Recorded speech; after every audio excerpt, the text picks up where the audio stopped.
Change आए, life में change आए, एक बड़ा परिवर्तन आए और एक स्थायी परिवर्तन आए, वो भी इस बजट में प्रयास किया गया है। आप सबको तीनों डिपार्टमेंट्स, तीनों मंत्रालय की तरफ से स्वागत आप सबका। मैं तीनों मंत्रालय पे जो मेन पॉइंट्स हैं उनको रखूंगा आपके सामने, फिर क्वेश्चन के लिए ओपन करेंगे। मैं पहले रेलवे पे आता हूं।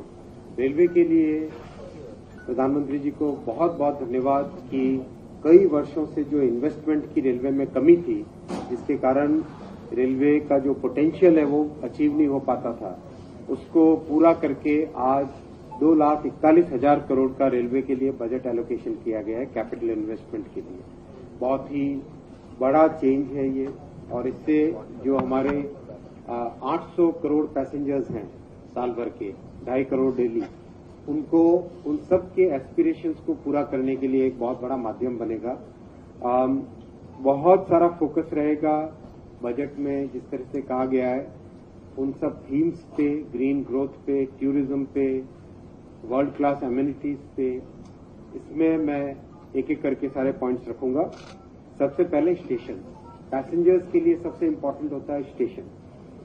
अमृत भारत स्टेशन स्कीम में 1,275 स्टेशन का रीडेवलपमेंट हो रहा है।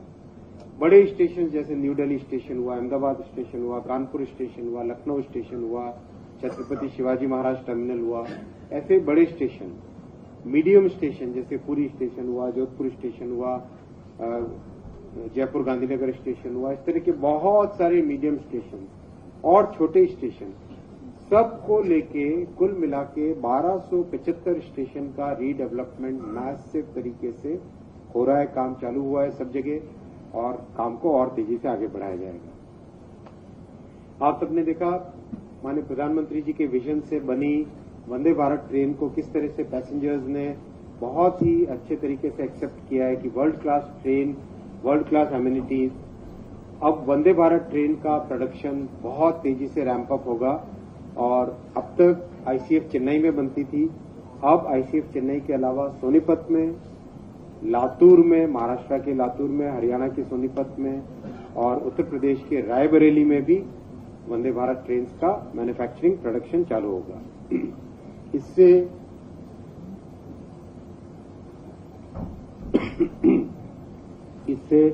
जो देश के कोने कोने को जोड़ने का प्रधानमंत्री जी का जो विजन है वंदे भारत ट्रेन से, वो इस प्रोडक्शन के रैंप अप होने से पूरा होगा। आत्मनिर्भर भारत की एक और मिसाल है हाइड्रोजन ट्रेन, जो कि ग्रीन ग्रोथ का जो आज आपने बजट में देखा थीम है, उसी थीम में इंक्लूडेड है। दिसंबर 2023 तक हाइड्रोजन ट्रेन बन के निकलेगी, जो कि पूरी तरह से भारत में डिजाइन, भारत में मैन्युफैक्चर। साथ ही साथ जितने हमारे हेरिटेज सर्किट्स हैं उन सब में पहले हाइड्रोजन ट्रेन को चलाया जाएगा। जैसे कालका शिमला हेरिटेज सर्किट है, ऐसे सर्किट्स में पहले हाइड्रोजन ट्रेन को चलाया जाएगा और फिर बाद में उसको और ज्यादा विस्तृत किया जाएगा। ग्रीन ग्रोथ के दूसरे इनिशिएटिव में आपने देखा अभी तक करीब 85% से ज्यादा रेलवे नेटवर्क इलेक्ट्रीफाई हो चुका है। अब इलेक्ट्रिसिटी भी ग्रीन तरीके से आए, उसके लिए बड़े आकार में सोलर प्रोजेक्ट्स लगाए जाएंगे, ultra mega solar plants.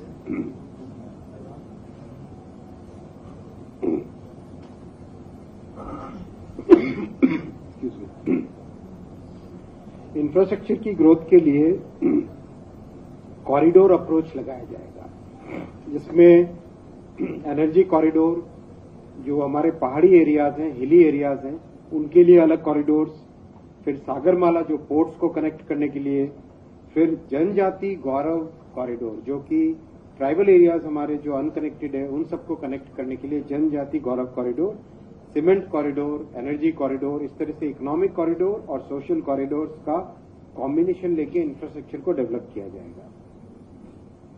Bullet train का बहुत ही अच्छा प्रोग्रेस है। महाराष्ट्र में कुछ राजनीतिक परिस्थितियों के कारण पहले श्री उद्धव ठाकरे जी जब सीएम थे उन्होंने परमिशन नहीं दी थी, उन्होंने सारी सरकार बदलने के बाद में सारी परमिशन मिल गई है। इस साल बहुत फोकस रहेगा महाराष्ट्र के सेक्शन में भी किस तरह से बुलेट ट्रेन का डेवलपमेंट, उसका कंस्ट्रक्शन तेजी से आगे बढ़े। टूरिज्म भी बहुत बड़ा थीम है इस साल के बजट का। उसमें आपने सबने देखा ही है कि भारत गौरव ट्रेन कितनी पॉपुलर है। रामायण सर्किट है, जगन्नाथ सर्किट है, काशी विश्वनाथ सर्किट है, शिरडी साई बाबा सर्किट है। अब उसी कड़ी में कम से कम 5 या 6 नए सर्किट और जोड़े जाएंगे और बहुत जल्दी उसके अनाउंसमेंट्स आपके सामने आएंगे। अब मैं आता हूं टेलीकॉम पे। टेलीकॉम में पिछले वर्ष 1 अक्टूबर 2022 को माननीय प्रधानमंत्री जी ने 5G का रोल आउट किया था। तब टारगेट था कि मार्च 31, 2023 तक 200 शहर जुड़ने चाहिए 5G से। बहुत खुशी की बात है, आप सबको जानकर ये खुशी होगी कि हम फरवरी के फर्स्ट वीक में ऑलरेडी 200 से अधिक शहर जोड़े जा चुके हैं। आज बजट में बहुत ही महत्वपूर्ण अनाउंसमेंट हुआ है 100 5G लैब्स। 100 5G लैब्स का मतलब आप समझिए, हमारे नौजवानों को 5G टेक्नोलॉजी से अच्छे से उसको समझ के उसमें नए प्रोडक्ट्स डेवलप करके, नए यूज केसेस डेवलप करके आगामी 2-3 वर्षों के अंदर अंदर हिंदुस्तान टेलीकॉम टेक्नोलॉजी का बहुत बड़ा एक्सपोर्टर बनेगा, जो कि आज से 10 वर्ष पहले तक केवल इंपोर्टर होता था। आज ऑलरेडी कई प्रोडक्ट्स एक्सपोर्ट होने लग गए हैं और 2-3 वर्षों के अंदर अंदर बहुत ही तेजी से एक्सपोर्ट होगा। 2023 के इस वर्ष में बहुत बड़ा फोकस होगा आत्मनिर्भर भारत के टेलीकॉम स्टैक को 4G 5G को BSNL में रोल आउट करने का। बहुत अच्छी प्रोग्रेस है। आप सबको जानकर बहुत खुशी होगी। आत्मनिर्भर भारत के इंडिया टेलीकॉम स्टैक की टेस्टिंग 10 मिलियन साइमल्टेनियस कॉल्स, यानी 1 करोड़ कॉल्स एक साथ हो, 10 मिलियन साइमल्टेनियस कॉल्स के लिए अभी पिछले नवंबर दिसंबर में उसकी टेस्टिंग कंप्लीट हुई है। तो अब उसको तेजी से रोल आउट किया जाएगा। ऑलरेडी 2 देशों ने अपनी फॉर्मली जानकारी दे दी है कि हम जैसे हिंदुस्तान में नई टेक्नोलॉजी रोल आउट हो, हम हमारे देशों में भी हिंदुस्तान की टेक्नोलॉजी को लगाना चाहिए। तो टेलीकॉम में बहुत ही अच्छा बजट में प्रोविजन रखा गया है। और डिजिटल के लिए तो बहुत ही मैं मान्यवर प्रधानमंत्री जी को बहुत बहुत धन्यवाद देता हूं, माननीय वित्त मंत्री जी को बहुत बहुत धन्यवाद देता हूं कि जो डिजिटल में प्रधानमंत्री जी के डिजिटल इंडिया के विजन को आज दुनिया भर में जो माना गया है, उसको और विस्तृत किया जा रहा है, उसको और नए डायमेंशंस दिए जा रहे हैं। जो हिंदुस्तान का पब्लिक प्राइवेट पार्टनरशिप का कॉन्सेप्ट है, जिसमें पब्लिक फंड से यूज करके एक प्लेटफॉर्म बने, जैसे पेमेंट का प्लेटफॉर्म है, और उसमें बाकी सब लोग जुड़े, बैंक जुड़े, ई कॉमर्स जुड़े, स्टार्टअप्स जुड़े, 1.2 बिलियन पीपल जुड़े, कस्टमर्स जुड़े, हर कोई जुड़े। इस कॉन्सेप्ट को अब एग्रीकल्चर में भी लेके आया जाएगा। हेल्थ सेक्टर में कोविन में सक्सेसफुल हुआ, पेमेंट में यूपीआई में सक्सेसफुल हुआ, हेल्थ में आयुष्मान भारत में यूएचआई में इसी कॉन्सेप्ट को लगाया जा रहा है। अब एग्रीकल्चर में भी इसी कॉन्सेप्ट को लगाया जाएगा। साथ ही साथ बहुत खुशी की बात है कि जो इलेक्ट्रॉनिक्स मैन्युफैक्चरिंग में हिंदुस्तान एक बहुत बड़ी ताकत बन के उभरा है। अब कंपोनेंट का इकोसिस्टम भी हिंदुस्तान में आ रहा है। आज बजट में एक बहुत ही इंपॉर्टेंट कंपोनेंट लेंस जो मोबाइल फोन में लगता है, उसके ऊपर कस्टम्स ड्यूटी की रियायत दी गई है और साथ ही साथ एक कैसे कंपोनेंट इकोसिस्टम डेवलप हो, उस पर एक फोकस लाया गया है। इससे आज जो $9 बिलियन का स्मार्टफोन का एक्सपोर्ट है इस वर्ष में, वो आगामी वर्षों में 20-25 बिलियन डॉलर की तरफ पहुंचेगा। डेटा गवर्नेंस फ्रेमवर्क बहुत ही इंपॉर्टेंट आज पॉलिसी डिसीजन अनाउंस हुआ है बजट में। भारत सरकार के पास बहुत सारे नॉन पर्सनल डेटा के डेटा सेट्स हैं, जैसे मान लीजिए वेदर से रिलेटेड, क्लाइमेट से रिलेटेड डेटा सेट्स हैं।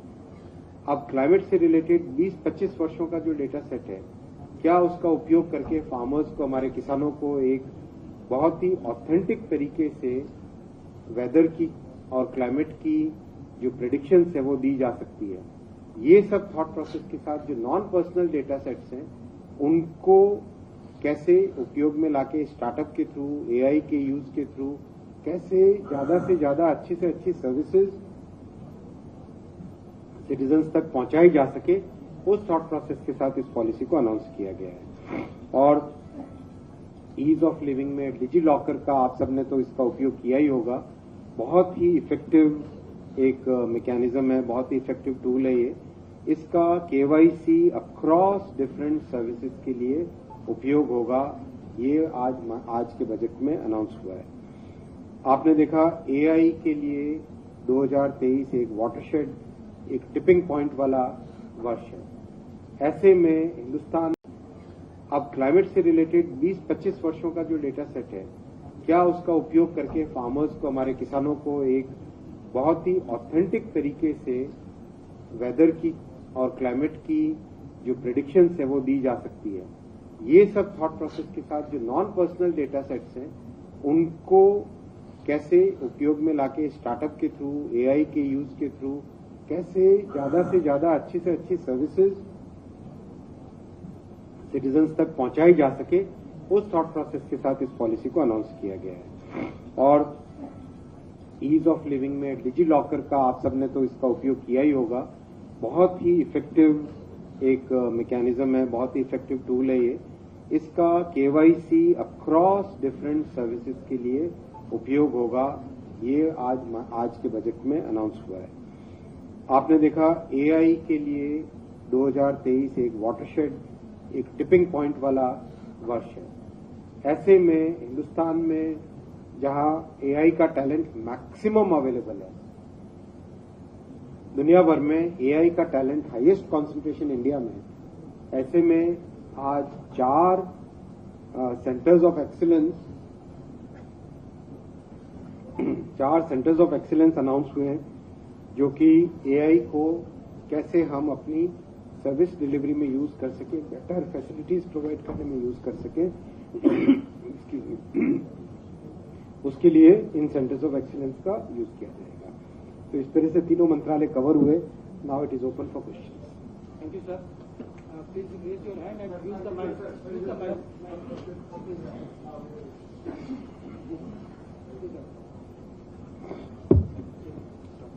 Hi, very good evening, sir. Thank you so much. I think you have a patchy throat because you've been speaking to the media, but thank you for reaching out, sir. I have a couple of questions, two-part question. This is from reading of the budget numbers. First, with respect to capital infusion in BSNL, that as per the budget numbers indicates about 53,000 crore rupees. So just a little clarity on that. That's part one. The other question is, sir, with respect to realizations from the DOT itself. If I read the numbers correctly, it's pegged at close to 90,000 crore rupees. A little clarity on that as well, sir. So, BSNL capital infusion is part of the package which was announced last year. 1,64,000 crore package for revival of BSNL. Very good steps have already been taken. Most of the balance sheet items which were there on BSNL balance sheet have already been addressed. BSNL has raised new debt using the sovereign guarantees which were announced in the package approved by Honorable Prime Minister last year. And now the physical installation of new towers, upgradation from 2G, 3G to 4G and 5G, and a major revamp in the landline systems of the MTNL and BSNL networks which is there in large parts of the country, that will be taken up under this in this year, using the capital allocation of 50,000 plus crore which has been made for BSNL. The revenue realization also in telecom is consistent. It's good growth. Telecom is today a sunrise industry, and this is reflected in the higher revenue realization which has been budgeted. Yes, sir. So my question is on infrastructure, sir. FM announced there will be infrastructure directorate at the FM ministry. So how Railway will leverage this directorate to attract private investment? Can you explain on that? The Honorable Finance Minister had announced that a very integrated way of infrastructure development will be taken up, and that is part of the PM Gati Shakti National Master Plan. Railway has already taken the first step in that. Railway has created Gati Shakti Directorate at the board level. Board में गति शक्ति directorate करीब 7-8-10 महीने पहले बना था। उससे बहुत बेनिफिट हुआ। 8 डिपार्टमेंट्स जो कि अलग अलग तरीके से किसी भी प्रोजेक्ट को प्रोसेस करते थे, अब वो सब एक ग्रुप में बैठते हैं और एक ही ग्रुप में बैठ के एक प्रोजेक्ट के जो डिफरेंट डायमेंशंस हैं उन सब डायमेंशंस को एक टीम में बैठ के करते हैं, और इसका रिजल्ट बहुत अच्छा हुआ है। जिन प्रोजेक्ट्स को, जिन सैंक्शंस को करने में कई बार वर्षों लग जाते थे, वो आज फ्यू वीक्स में या ज्यादा से ज्यादा 1 से 1.5 महीने 2 महीने के अंदर अंदर अप्रूवल्स हो जाते हैं, सैंक्शन हो जाते हैं। और जो छोटे प्रोजेक्ट्स होते हैं उन सब में तो जहां पहले महीनों लगते थे वहां अब कुछ ही दिन में, 2-3 दिन में, 3 दिन में, 4 दिन में अप्रूवल हो जाते हैं। ये उसी प्रोसेस में अब उसी तरह का यूनिट फील्ड में भी बनाया गया है। हर एक डिवीजन में एक गतिशक्ति यूनिट बनाया गया है। अब इस कॉन्सेप्ट को जोनल रेलवे में भी लिया जाएगा, जिसमें जोनल रेलवे में जो कंस्ट्रक्शन ऑर्गेनाइजेशन है उसको किस तरह से उसी के अंदर सिग्नलिंग हो, उसी में इलेक्ट्रिकल हो, उसी में ट्रैक हो, उसी में ब्रिज हो, जिससे कि एक कंसोलिडेटेड वे में इंफ्रास्ट्रक्चर का डेवलपमेंट किया जा सके। और इसी फिलॉसफी को टेलीकॉम में भी लिया जा रहा है। टेलीकॉम में PM Gatishakti right of way portal last year launch हुआ, जिसमें सारे के सारे राज्य सरकार, municipal governments, telecom operators, government of India के डिफरेंट डिपार्टमेंट्स, वो सब के सब जुड़े और उसका रिजल्ट भी आप सबके सामने है। जहां 220 दिन लगते थे पहले किसी ऑन एन एवरेज अप्रूवल के टावर के, अब 7 दिन लगते हैं ऑन एन एवरेज। और करीब 50, 60, 70% के आसपास तो ऐसे अप्रूवल है जो कि इंस्टेंटेनियस हो जाते हैं। Sir, hi sir, Arundeep from the Hindu. The National Data Governance Framework had a draft release last year in May, and it was announced today also in the Finance Minister's speech. Just 2 questions around that. One is, will the previous draft's inputs be considered and a direct implementation of the policy be done? That's question 1. Second question is, what is the thinking of the government around commercial data sets? You mentioned the example of climate, but private companies have been hesitant to share commercial data sets with startups, which has been one key focus of making non-personal data available to more and more startups and communities. First of all, I would like to very categorically say that the National Data Governance Framework Policy relates to non-personal data available with the government. And these are non-personal data which is, for example, I gave one example of weather data, climate data. There could be another example like the statistical data available about various activities in the country. Let's say about projects. What is the progress of projects? Which are the projects which are affecting which particular sector, which particular region, which particular city? Then there is data about traffic. Then there are multiple such data sets which can be used to provide better service delivery to the citizens. That is the objective of the policy. Now, we wanted that there should be a clear personal data protection legislation in place by the time we announce this, actually implement the non-personal data governance framework. That is why now that the Digital Personal Data Protection Bill is already there, it has received very good feedback. Industry, all stakeholders have accepted it.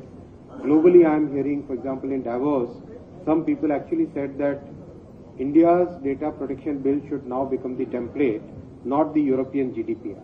So that is the kind of response we are getting from all over the world. So with these 2 complementary structures in place, constructs in place, time to go forward. So that is why this has been announced to the government.